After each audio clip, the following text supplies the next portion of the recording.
You'll never be real family to us, no matter how hard you try. Those were the words my mother-in-law shouted across the dinner table while everyone stared at me. I looked at my husband, hoping, just once, that he'd stand up for me. He lowered his eyes and kept eating. That wasn't the first time I'd been humiliated by his family. It wasn't even the worst.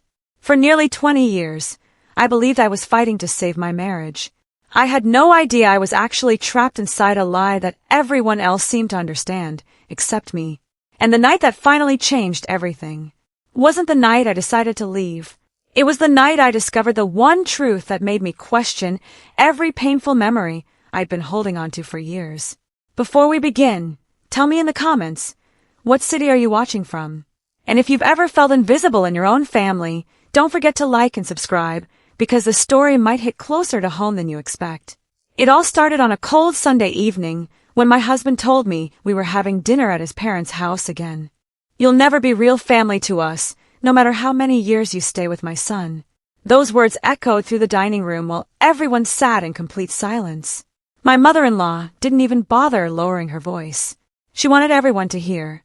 I slowly looked around the table, hoping, praying, that someone would tell her she'd gone too far. No one did. Then I turned to my husband. He stared at his plate, picked up another bite of mashed potatoes, and acted as if nothing had happened. That hurt more than her words ever could. If you're watching this, tell me in the comments, what city are you from? And if you've ever felt invisible inside your own family, don't forget to like and subscribe. Now let me tell you how everything began. My name is Emily. I'm 42 years old, and until recently, I believed I had a happy marriage. Not a perfect one, just normal. Mark and I had been married for almost 20 years. We had a comfortable home, 2 wonderful children, and the kind of quiet life many people dream about. At least, that's what it looked like from the outside. When Mark proposed to me, his mother hugged me with a smile. His younger sister even joked that she finally had another sister. Back then, I believed every word they said. Looking back now, I wonder if any of those smiles were ever real. The first few months after our wedding felt peaceful. We visited his parents almost every Sunday. His mother insisted family dinners were important. I agreed. I grew up believing family should always come first. So I tried my hardest to fit in. I helped cook before dinner. I washed dishes afterward. I remembered everyone's birthdays. I bought thoughtful Christmas presents. Whenever his mother needed help around the house, I volunteered before she even asked. I wasn't trying to impress anyone. I simply wanted them to know I loved their son, and I wanted to be accepted. But acceptance never came. Instead, little things began happening. His mother would compliment another daughter-in-law while pretending not to compare us. Sarah always knows exactly what everyone likes. Then she'd glance at me for just a second, long enough to make sure I understood. If dessert was too sweet, it must be Emily's recipe. If dinner was late, Emily probably forgot the time again. Even when I hadn't cooked, even when I wasn't responsible. Everyone laughed. Softly, uncomfortably. I laughed too, because I didn't want to make things awkward. On the drive home, I finally asked Mark if he'd noticed what happened. He smiled without taking his eyes off the road. That's just how Mom is. Those 5 words became the answer to almost everything. That's just how Mom is. When she criticized my clothes, that's just how Mom is. When she ignored my birthday but celebrated everyone else's, that's just how Mom is. When she introduced me to distant relatives as Mark's wife instead of using my name, that's just how Mom is. I kept telling myself she didn't really mean it. Maybe she simply had a difficult personality. Maybe she needed more time. Maybe if I loved them enough, they would eventually love me too. So I tried harder. I baked her favorite apple pie. I helped organize family reunions. When Mark's father had knee surgery, I took vacation days from work to help him recover. I drove him to doctor's appointments, picked up his prescriptions, cooked meals he was allowed to eat. His mother thanked everyone except me. Mark noticed. I know he did, but he never corrected her. Instead, he squeezed my hand and whispered, "You know she appreciates it." I wanted to believe him, because believing him was easier than admitting something was terribly wrong. Years passed like that. The insults became routine. The silence became familiar. And somehow, I convinced myself that enduring all of it was simply part of being a good wife. I had no idea those quiet moments weren't random. They were pieces of a much bigger picture. A picture I couldn't see yet. And the truth behind it would change the way I remembered every family dinner we'd ever shared. For years, I convinced myself that I was being too sensitive. Whenever I cried after another family dinner, I'd lock myself in the bathroom until my eyes weren't red anymore. Then I'd walk out smiling. Not because I was happy, because I didn't want my children to think something was wrong. Mark always found me afterward. He'd wrap his arms around me and whisper the same sentence he'd been saying for years. They don't mean it the way you think. I wanted to believe him. God, I wanted to. Because the alternative was admitting that the man I loved was watching me fall apart and choosing to do nothing. The first moment that truly stayed with me happened on our 5th wedding anniversary. Mark's parents invited the entire family over for a barbecue. I spent 2 days preparing homemade desserts. Everyone complimented them. Everyone except my mother-in-law. She took one bite, set her fork down, and smiled. I guess some people just aren't meant to cook. The table went quiet. Mark laughed awkwardly. His sister laughed louder. I waited for him to say something. Anything. Instead, he reached for another piece of chicken and changed the subject. On the drive home, I stared out the passenger window. Did you hear what your mom said? He sighed. Emily, it was just a joke. No. I shook my head. It wasn't. He gripped the steering wheel tighter. You always assumed the worst. That sentence followed me for years. Whenever I felt hurt, I was assuming the worst. Whenever I cried, I was overreacting. Whenever I wanted him to defend me, I was making family gatherings uncomfortable. Eventually, I stopped saying anything. Silence became easier.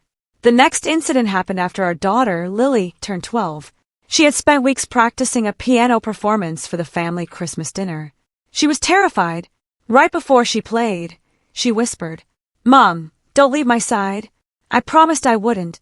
Halfway through her performance, everyone clapped. Everyone except my mother-in-law. She leaned toward another relative, loud enough for me to hear. She gets nervous, just like her mother. A few people chuckled. I felt Lily's hand trembling inside mine. When we got home that night, she asked me something I wasn't prepared to answer. Grandma doesn't like you, does she? I froze. Children notice everything adults think they're hiding. I forced a smile. Grandma just has a different way of showing love. Even as I said the words, I hated myself for lying, because I was teaching my daughter that love could look like humiliation. Months later, Mark's father needed surgery. Without hesitation, I rearranged my work schedule. Every morning before work, I stopped by the hospital. After work, I returned with fresh clothes, food, and anything he needed. Some nights I stayed until visiting hours ended. His mother rarely thanked me, but I didn't expect gratitude. I did it because it felt right. The day he was discharged, the entire family gathered at their house. His mother stood in the living room holding a small gift bag. She smiled warmly. I just wanted to thank everyone who helped Robert recover. One by one, she handed out small gifts. To Mark, to his sister, to 2 cousins who had visited once, even to a neighbor who had dropped off flowers. Then, she finished. There was nothing left. She looked directly at me. Oh, I thought someone already thanked you. No one corrected her. Not even Mark. Later that evening, while everyone laughed in the backyard, I quietly washed the dishes alone. Mark walked into the kitchen. He kissed my forehead. You know Mom appreciates everything. I looked down at the sink full of dirty plates. If she appreciates me, why does she make me feel invisible? He didn't answer. He simply stood there for a few seconds before walking back outside. That silence answered my question better than words ever could. Still, I stayed, because I believed marriages survived hard seasons. I believed families could change. I believed kindness eventually softened even the hardest hearts. I didn't realize every sacrifice I made was strengthening a lie I couldn't yet see. A lie that had already been quietly shaping my marriage from the very beginning. And before long, one ordinary Sunday dinner would make me question everything I'd spent nearly 20 years believing. The Sunday dinner that changed everything didn't feel unusual at first. In fact, it began exactly like dozens of others. Mark drove while soft jazz played through the speakers. The kids chatted in the back seat about school. I balanced a casserole dish on my lap, careful not to spill it. You made Mom's favorite. Mark asked with a smile. I thought she'd appreciate it. He nodded. I'm sure she will. Looking back now, I wonder if he believed those words, or if he simply needed me to. When we arrived, the house was already full. His sister, Karen, greeted everyone with loud hugs. His cousins were laughing in the backyard. The smell of grilled steak drifted through the open windows. For a brief moment, I allowed myself to think, maybe today will be different. Maybe today we'll just be a family. That hope lasted less than 5 minutes. As soon as I carried the casserole into the kitchen, my mother-in-law glanced at it and frowned. Oh, I already made one. Her tone wasn't angry. It was worse. It was disappointment. I told Mark last week. She looked directly at me. I guess he forgot to tell you. I turned toward my husband. He looked surprised. I must have forgotten. His mother sighed dramatically. Well, now we have 2. What a waste. No one said it wasn't my fault. I quietly placed my dish on the counter. It remained untouched for the entire evening. Later, while everyone gathered around the dining table, Karen announced exciting news. She had accepted a new management position. Everyone applauded. My father-in-law stood and toasted her success. When the applause ended, Mark smiled proudly. Emily was promoted last month, too. The room fell strangely quiet. Before anyone could congratulate me, my mother-in-law laughed. Oh, that's nice. Then she shrugged. But Emily's always been lucky. Lucky. Not hardworking. Not dedicated. Just lucky. Karen smiled politely without saying a word. The conversation immediately shifted back to her new job. No one asked about mine. Not one person. I stared at my plate. For some reason, that single word hurt more than all the insults before it. Lucky. As if the late nights, the missed holidays, the years of balancing work, motherhood, and caring for this family meant absolutely nothing. After dinner, I stepped outside onto the back porch to catch my breath. The evening air was cool. For the first time all day, everything was quiet. Then I heard voices coming from the open kitchen window. I wasn't trying to listen, but my name stopped me. She still has no idea. It was Karen. My heart skipped. Their mother answered in a voice barely above a whisper. Keep it that way. I froze. Another relative chuckled softly. I honestly thought she'd figure it out years ago. Someone else replied, She's too trusting. The conversation drifted into laughter. I couldn't hear every word. Only scattered pieces. Don't tell Emily. Mark knows. Better this way. Then footsteps approached. I quickly moved away from the window before anyone noticed me. When I returned inside, everyone was smiling as though nothing had happened. Karen handed me a slice of pie. You disappeared. I just needed some fresh air, I said. She smiled. You worry too much. Maybe I did. Maybe I'd misunderstood what I'd heard. Maybe they were talking about something completely unrelated. That's what I kept telling myself. On the drive home, I almost mentioned it. Almost. Instead, I looked at Mark. He seemed unusually relaxed. Even cheerful. I swallowed the question. If there really was nothing to hide, why had they lowered their voices the moment my name came up? That night, I couldn't sleep. Their words replayed in my mind over and over. She still has no idea. No idea about what? The next morning, while packing Mark's lunch for work, I noticed his phone vibrating on the kitchen counter. He was upstairs getting dressed. The screen lit up. A message from Karen. I wasn't trying to invade his privacy. But one sentence appeared in the notification before the screen went dark. Don't worry. She didn't hear anything. I stared at the phone. My hand suddenly felt cold. 4 years, I believe the worst thing in my marriage was my husband's silence. But as I stood alone in that kitchen, I began to wonder if his silence had been hiding something far more dangerous all along. I spent the next 3 days trying to convince myself I was imagining things. People misread conversations all the time. Notifications could be misleading. Maybe Karen's text had nothing to do with me. Maybe she didn't hear anything, referred to someone else. I wanted to believe that. I needed to. Because if I didn't, then every uncomfortable family dinner suddenly meant something very different. I tried acting normal. I smiled when Mark kissed me goodbye before work. I packed his lunch. I asked about his meetings. He acted exactly the same as always. Kind. Calm. Predictable. If he was hiding something, he was incredibly good at it. That Thursday evening, I was folding laundry when Mark called from work. "I'll be late tonight. Everything okay?" "Yeah. Mom needs help with some paperwork." "Do you want me to come?" There was a pause, longer than usual. "No. I've got it." His answer surprised me.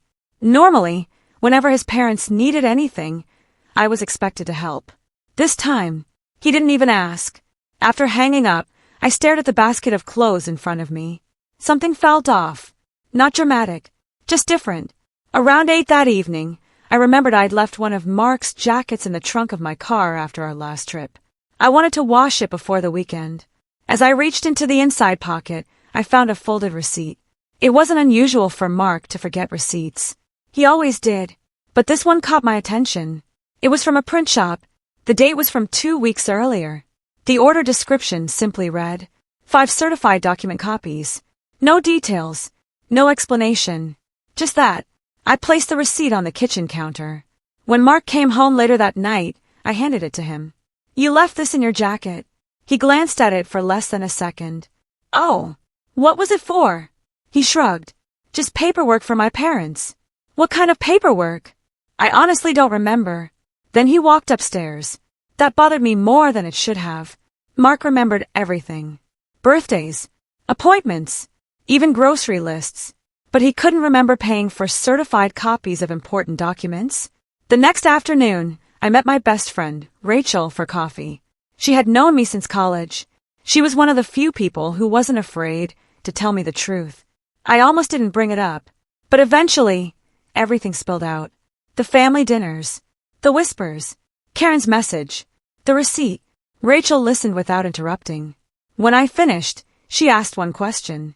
"Emily, when was the last time your husband disagreed with his mother?" I opened my mouth. Nothing came out. I searched through 20 years of memories, birthday parties, vacations, hospital visits, Christmas dinners, Sunday lunches. I couldn't think of a single example. Not one. Rachel leaned back in her chair. "I'm not saying your husband's a bad man, but I think you've spent so many years making excuses for everyone that you've stopped asking whether those excuses make sense." I wanted to argue. Instead, I changed the subject. On the drive home, her words stayed with me. That evening, I decided to organize some old family photos. It seemed harmless, something to clear my mind. One box led to another, then another, until I found an envelope I didn't recognize. Inside were pictures from our engagement party, photos I hadn't looked at in years. I smiled as I flipped through them. Then one picture made me stop. In the background, almost hidden behind the guests, stood Mark and his mother. They weren't posing. They were talking. His mother had one hand on his arm. She looked serious. Mark wasn't smiling. He looked worried. Whoever took the picture had unknowingly captured the moment in perfect detail. I turned the photo over. There was a handwritten date. Nothing else. Still, I couldn't shake the feeling that I had seen that expression on Mark's face before. Not once. Many times. Usually right before he agreed to whatever his mother wanted. I slipped the photograph back into the envelope.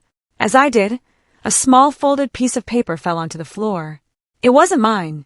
It wasn't a letter. It looked like a note someone had tucked inside years ago and forgotten. My hands trembled as I unfolded it. Only one sentence was written across the page. "Don't tell Emily until the time is right." There was no signature, no date, no explanation. Just 7 words. I read them again and again. For the first time in nearly 20 years, I stopped wondering whether something was being hidden from me. I finally knew it was. I slipped the note back into the envelope and sat there for what felt like hours. "Don't tell Emily until the time is right." The sentence was painfully simple, yet it carried the weight of 20 years. I wanted to march upstairs, wake Mark, throw the note in front of him, and demand an explanation. Instead, I did nothing. For the first time in our marriage, I decided not to ask questions. I wanted answers that weren't prepared. The next morning, I acted exactly as I always had. I made breakfast, packed Mark's lunch, kissed him goodbye before work. He smiled. "So, dinner at Mom's this Sunday?" I smiled back. "Of course." He never noticed how carefully I was watching him now. Over the next week, I paid attention to things I'd ignored for years. Every phone call from his mother, every text from Karen, every excuse Mark made, And once I started paying attention, I realized they all had something in common. Whenever his mother called, Mark would leave the room. Whenever Karen texted, he locked his phone almost instantly. Whenever I asked simple questions, the answers were always short, almost rehearsed. One afternoon, I decided to visit my father-in-law. He had been recovering well, and I wanted to bring him homemade soup. When I arrived, my mother-in-law wasn't home. For the first time in years, it was just the two of us. Robert smiled when he saw me. "You always take better care of me than I deserve." I laughed. "You've said that 100 times. And I'll keep saying it." He looked older than I remembered. Tired, as if carrying something much heavier than illness. We talked about the grandchildren, his garden, baseball, normal things. Then, completely out of nowhere, he asked, "Emily, are you happy?" The question caught me off guard. I think so." He nodded slowly. I used to tell myself the same thing. Before I could ask what he meant, the front door opened. My mother-in-law was home. The warmth in the room disappeared instantly. She smiled when she saw me, but it wasn't a welcoming smile. It was surprise. "I didn't know you were coming. I just brought Robert some soup." That wasn't necessary. Her words were polite. Her eyes weren't. As I gathered my purse to leave, I noticed Robert trying to say something. He opened his mouth, then looked at his wife. Whatever he wanted to tell me, he swallowed it. The drive home left me with more questions than answers. That night, I couldn't stop thinking about him. Not because of what he had said, because of what he hadn't. Sunday arrived. Another family dinner. Another performance. Everyone laughed, passed dishes around the table, talked about vacations, neighbors, politics. From the outside, we looked like the perfect family. Halfway through dinner, Karen accidentally knocked her purse off her chair. Its contents spilled across the floor. I instinctively bent down to help. As I picked up a folder, several papers slid out. Karen quickly reached for them. Too quickly. "I'm sorry," she said with an awkward smile. "No problem." But before she pulled them away, I caught a glimpse of a top page. My name. My full legal name. Emily Carter. I froze. Karen noticed. For just a fraction of a second, our eyes met. She immediately closed the folder. Just boring paperwork. No one else seemed to notice. The conversation continued. My heart, however, wouldn't slow down. Why would Karen have documents with my name on them? I wanted to ask. Instead, I watched. A few minutes later, Karen quietly handed the folder to Mark under the table. I saw it. No one else did. Mark slipped it beside his chair without opening it. Then his mother looked directly at him. Just one glance. He gave the smallest nod. It lasted less than a second. But somehow, it felt practiced, like they'd done it many times before. On the way home, I couldn't stay silent anymore. Why did Karen have paperwork with my name on it? Mark didn't even look surprised. Oh, it was probably insurance stuff Dad asked us to organize. For me. I don't know. Did you even look at it? Not yet. His answer came too quickly, almost automatically. I turned toward the window. The streetlights blurred together as we drove through the night. For years, I had believed I wasn't accepted because I wasn't good enough. Now, for the first time, I began wondering if that was exactly what they wanted me to believe. And if that was true, then the cruel comments, the endless humiliation, and even Mark's silence might never have been the real story at all. I didn't sleep that night. Every time I closed my eyes, I saw the same three things. Karen's folder, my name printed across those documents, and the silent nod between Mark and his mother. For 20 years, I had blamed myself. Maybe I wasn't patient enough. Maybe I wasn't lovable enough. Maybe I simply didn't fit into their family. But now, for the first time, I wondered if I had been solving the wrong problem all along. The following Tuesday, I took the afternoon off work. I told my manager I had a migraine. The truth was, I couldn't think about anything else. I drove to my mother-in-law's neighborhood without any real plan. I parked across the street from her house and waited. An hour passed, then another. Around 3 o'clock, Karen's SUV pulled into the driveway. She wasn't supposed to be there. She had told everyone she was working that afternoon. Instead of going inside, she opened her trunk and removed several file boxes. Mark arrived less than 10 minutes later. He hadn't mentioned taking time off work either. The The three of them carried the boxes into the house together. No one was smiling. No one was talking. It looked more like a business meeting than a family visit. I told myself to leave. Instead, I stayed. Nearly 2 hours later, Mark walked outside carrying a thick envelope. As he reached his car, a gust of wind caught a few loose papers. Several pages scattered across the driveway. He quickly bent down to gather them. One page landed near the sidewalk, too far for him to reach immediately. Without thinking, I stepped out of my car. "I'll get it." Mark looked up. The color drained from his face. "Emily!" His voice cracked. Neither of us moved. I picked up the page.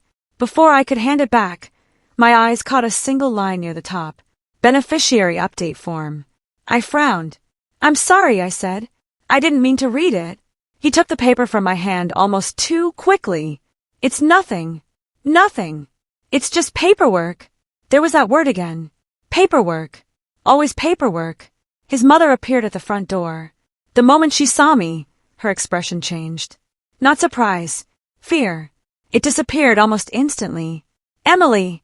What a nice surprise!" I forced a smile. "I was just leaving." No one tried to stop me. No one asked why I was there. As I drove away, I looked in my rearview mirror. The three of them remained standing in the driveway, watching my car until I turned the corner. That evening, Mark came home unusually late. He found me sitting on the back porch. "I owe you an apology," he said quietly. "For what?" "For today. You looked upset." I studied his face. He genuinely looked guilty. But guilty about what? Lying. Or being caught? "I saw the document," I said. "It mentioned a beneficiary." He nodded slowly. "It has to do with Dad's estate." I waited. He didn't continue. "Is there something you're not telling me?" He rubbed both hands over his face. "It's complicated." "Then explain it." "I can't." Those two words hit harder than I expected. "Not. I don't want to." "Not. It isn't important." Simply. "I can't. Can't. Or won't." He looked away. For the first time in our marriage, my husband looked afraid of me. Not angry. Not defensive. Afraid. That frightened me more than anything else. The next morning, I decided to do something I had never done before. I called Robert. Not the house phone. His personal cell phone. He answered after the second ring. "Emily, I need to ask you something." There was a long silence. Then he quietly said, "I've been wondering when this day would come." My heart began pounding. Does everyone know something that I don't? Another silence. Longer this time. Finally, he spoke. "They made a promise years ago." "What promise?" "I shouldn't." He stopped himself. "I've already said too much." "Robert, please. I deserve the truth." His breathing became heavier. "I always thought someone would tell you." They kept saying, "When the time is right." The exact same words. The words written on the note I had found. The words I couldn't forget. "What happens when the time is right?" I whispered. Robert's voice trembled. "It means..." Before he could finish, the call suddenly ended. I stared at my phone. The screen showed. "Call failed." I immediately called back. Straight to voicemail. Again. Voicemail. Again. Voicemail. Less than 5 minutes later, my phone rang. It was my mother-in-law. I answered. Her voice was calm. Almost unnaturally calm. "Emily, there's no need to confuse Robert with questions. He needs his rest." I hadn't told anyone I called him.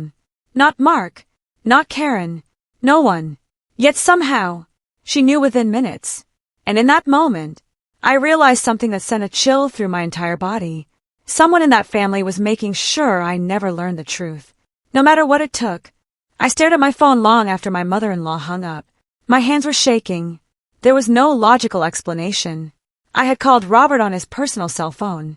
No one else knew. Yet within minutes, she somehow knew exactly what we had talked about. Or at least, what we had tried to talk about. For the first time in 20 years, I stopped wondering if I was being paranoid. I wasn't. Someone was making sure every conversation stayed under control. 2 days later, Robert called me. His voice was barely above a whisper. "Can you meet me?" "Of course. Don't come to the house." That alone told me everything. We met at a small park just outside town. The same park where Mark and I used to bring our children when they were little. Robert was already sitting on a bench when I arrived. He looked exhausted, older than he had just a week earlier. I don't have much time, he said. I just need the truth. He nodded slowly. I know. For nearly a minute, neither of us spoke. Finally, he took a deep breath. You've believed the wrong story all these years. I felt my stomach tighten. I thought your family hated me. Robert closed his eyes. No, they never hated you. I stared at him in disbelief. What? They needed you to believe that. My heart skipped. I don't understand. He looked down at his hands. The insults, the criticism, the cold dinners, they weren't about who you were. They were about keeping you exactly where you were. I frowned. What does that even mean? Robert sighed. My wife has spent her entire life believing that family stays together only if everyone obeys her.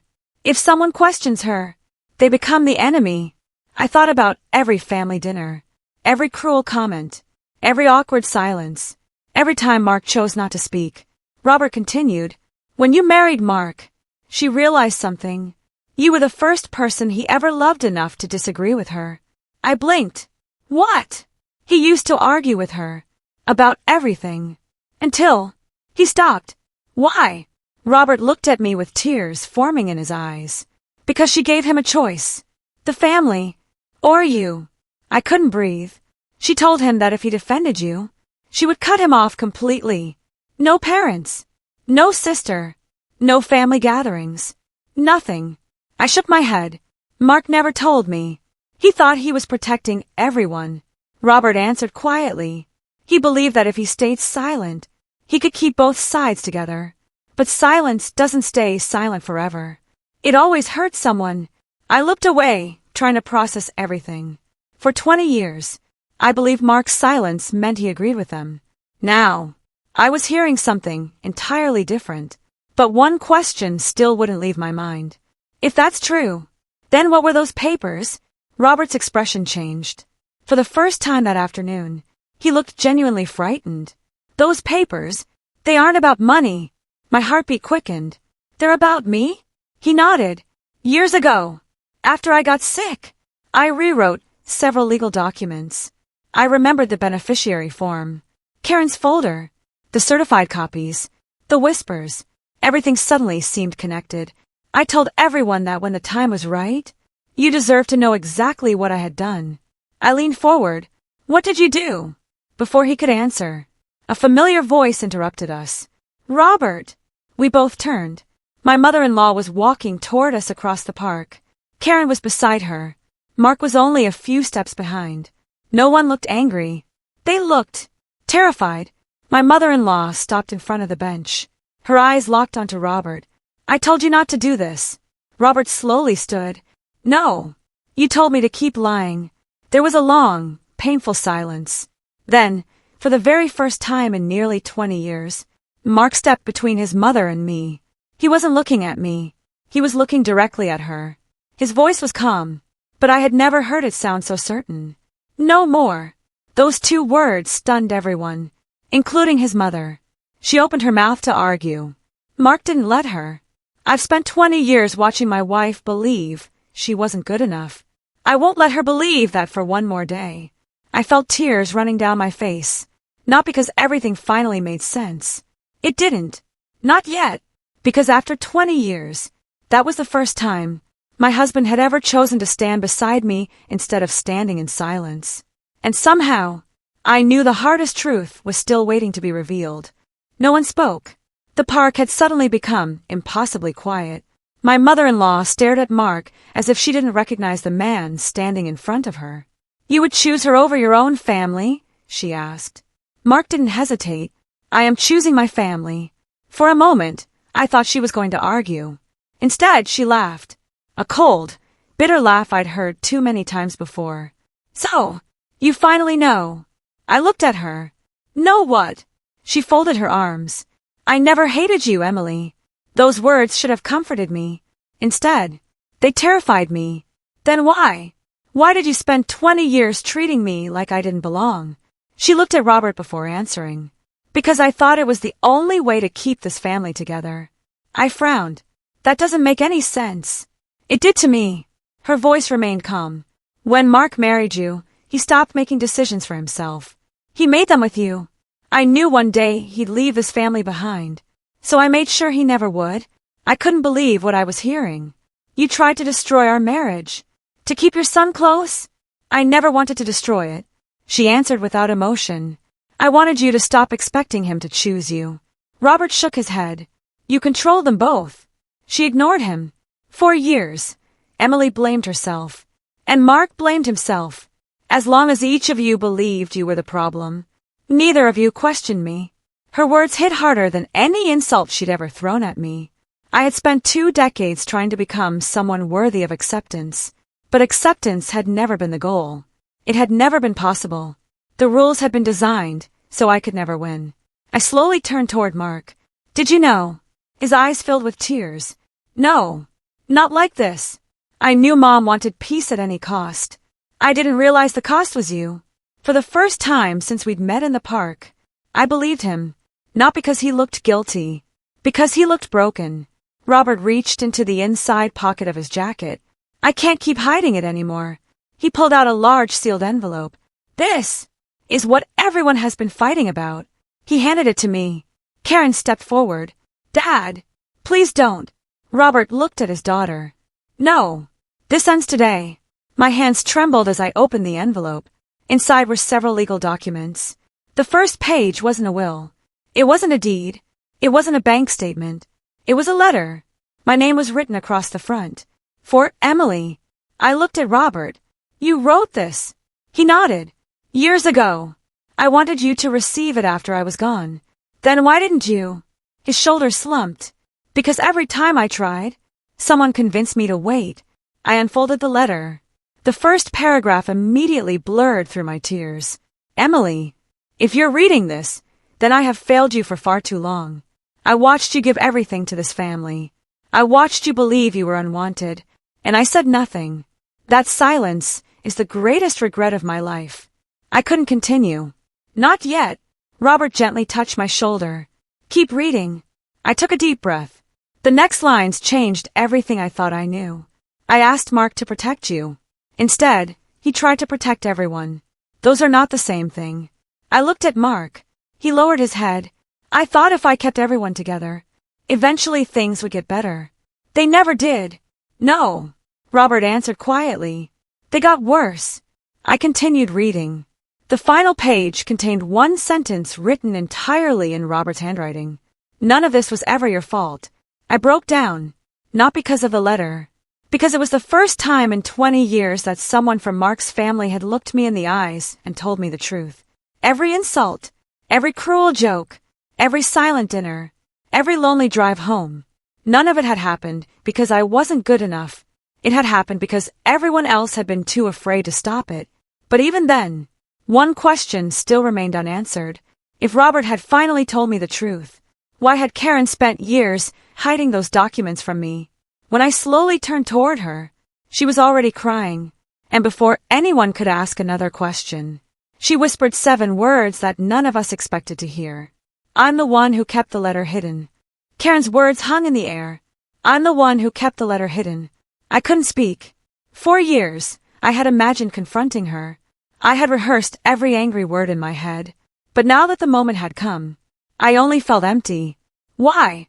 I finally whispered. Karen wiped away her tears. Because Mom begged me to.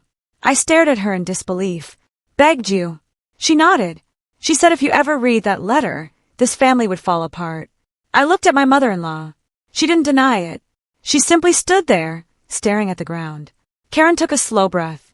The first time Dad tried to give you the letter was almost 12 years ago. My heart skipped. 12 years. She nodded. It was after his first heart attack. He wanted to tell you everything. But Mom convinced him to wait. Just until things calmed down, she said. Karen laughed bitterly. They never calmed down. They only got worse. I looked at Robert. He closed his eyes. I let fear make my decisions. I kept believing there would be a better time. There never was. I felt tears running down my face again. 20 years. An entire marriage shaped by silence. Not because the truth didn't exist, but because everyone believed someone else would deal with it later. Mark slowly stepped toward me. I'm sorry. His voice was barely audible. I know those words aren't enough. They never will be. I looked at him for a long time. You watched me question myself every single day. I know. You watched me wonder why your family hated me. I know. You watched me cry after almost every Sunday dinner, his eyes filled with tears. I know. Then why didn't you tell me? He took a shaky breath. Because every time I decided I would, Mom reminded me that if I forced the truth out, Dad's health would suffer. I believed her. I thought I was protecting him. Robert immediately shook his head. No. You were protecting the lie. The words hit Mark like a punch. For the first time since I'd known him, he didn't defend himself. He simply nodded. You're right. There was another long silence. Then something happened that I never expected. My mother-in-law walked toward me. Not with anger. Not with pride. She looked tired, older than I had ever seen her. I owe you the truth. I waited. When Mark was a little boy, his father almost left me. Robert lowered his head. She continued. I spent years terrified of losing my family. When Mark married you, I became convinced history would repeat itself. So instead of trusting my son, I tried to control him. And instead of accepting you, I made you believe you didn't belong. She looked directly into my eyes. I told myself I was protecting my family, but all I really protected was my own fear. No one spoke. For 20 years, I had imagined hearing an apology from her. Now that it had finally come, it didn't erase anything. It couldn't. Some wounds heal. Others become part of who you are. I folded Robert's letter and placed it back inside the envelope. Then I looked at Mark. I'm not leaving because your mother insulted me. His face tightened. I'm leaving because every time you had the chance to tell me the truth, you chose silence. He nodded slowly. I know, and I won't ask you to forgive me. I turned toward the parking lot. Behind me, I heard footsteps. Mark wasn't following me. He was walking toward his parents. When I looked back one last time, I saw him hugging his father. His mother stood a few feet away, crying quietly. For the first time in decades, there were no arguments, no accusations, no pretending, only the painful weight of the truth. As I drove away from the park, I thought our story was finally over. I was wrong, because 3 days later, there was a knock on my front door. When I opened it, Mark was standing there. He wasn't carrying flowers. He wasn't asking for another chance. In his hands was a small wooden box. He looked at me and quietly said, I found something Dad wanted you to have. And what was inside that box would change not only the way I saw the past, but the future that still waited for both of us. I stood there in silence, staring at the small wooden box in Mark's hands. Neither of us spoke. For the first time in years, there was nothing left to argue about. Only the truth. Come in, I finally said. He stepped inside without saying a word and placed the box on the dining room table. It looked old. The edges were worn smooth. A tiny brass key was taped to the bottom. Your dad gave this to me? I asked. Mark nodded. He asked me to give it to you only after you knew everything. And this time, I wasn't going to fail him. I unlocked the box. Inside were dozens of photographs. Not legal documents. Not financial records. Just photographs. I slowly picked up the first one. It was from our wedding day. I smiled through my tears. Then I noticed something I had never seen before. In every single picture, Robert was looking at me with the same expression. Pride, not pity. The next photograph showed me helping him learn to walk again after his surgery. Another showed me teaching Lily how to bake cookies while he watched from the kitchen table. Another captured me laughing with our son as we shoveled snow from his driveway. Moments I had completely forgotten. At the bottom of the box lay a thick envelope. Inside was another handwritten letter. This one was addressed to both Mark and me. Family isn't built by blood. It isn't built by obedience. It isn't built by fear. It's built by the people who choose one another, even when it's difficult. Emily, you became my daughter long before I found the courage to say those words. Mark, loving your family should never have required sacrificing your wife. If you're reading this together, don't waste another day living for everyone else's expectations. By the time I reached the last sentence, I couldn't hold back my tears. Neither could Mark. I'm so sorry, he whispered. I spent years believing that keeping the peace was the same as doing the right thing. It wasn't. I looked at him for a long moment. You didn't break our marriage in one day. He nodded. I know. It happened one silent moment at a time. Yes. And rebuilding it won't happen in one day either. A tear rolled down his cheek. I'll spend the rest of my life earning that chance, if you'll let me. For the first time in 20 years, I didn't answer immediately. Not because I wanted to punish him. Because I had finally learned that forgiveness should never be rushed. Over the next several months, everything changed. Mark began seeing a therapist to understand why he had spent so many years afraid to confront conflict. We started marriage counseling together. Not because our marriage was magically fixed, but because it deserved an honest chance for the very first time. Sunday dinner stopped. Instead, our children came to our house. They noticed the difference almost immediately. One evening, Lily smiled and said, "This feels peaceful." It was such a simple sentence, yet it meant more than she could ever know. Several weeks later, Robert passed away peacefully in his sleep. At his memorial service, the room was filled with friends, neighbors, and family members whose lives he had quietly touched. Near the end of the service, the attorney read one final message Robert had left behind. It wasn't about money. It wasn't about possessions. It was only one sentence. Tell Emily she never had to earn a place in this family. She already had one. I closed my eyes as tears streamed down my face. Those were the words I had spent 20 years waiting to hear. After the service, my mother-in-law approached me. She looked smaller somehow. The confidence that had once controlled every room was gone. "I don't expect forgiveness," she said. "I just hope one day you'll remember me for more than my worst mistakes." I looked at her for a long time. I'll remember both. The woman who hurt me, and the woman who finally admitted she was wrong. She nodded, tears filling her eyes. That was enough. Life didn't become perfect after that. Some scars remained. Some memories still hurt, but they no longer controlled us. I finally understood something I wish I'd known 20 years earlier. The greatest damage wasn't caused by cruel words. It was caused by the silence that allowed those words to continue. And the greatest act of love isn't avoiding conflict. It's having the courage to protect the people you love, even when speaking the truth is difficult. If this story touched you, let me know in the comments. Have you ever stayed silent when someone you loved needed your voice? And if you believe that love should always be stronger than fear, don't forget to like, subscribe, and share this story with someone who needs to hear it. Because sometimes, the family we're born into shapes our lives, but the family we choose to become changes them forever.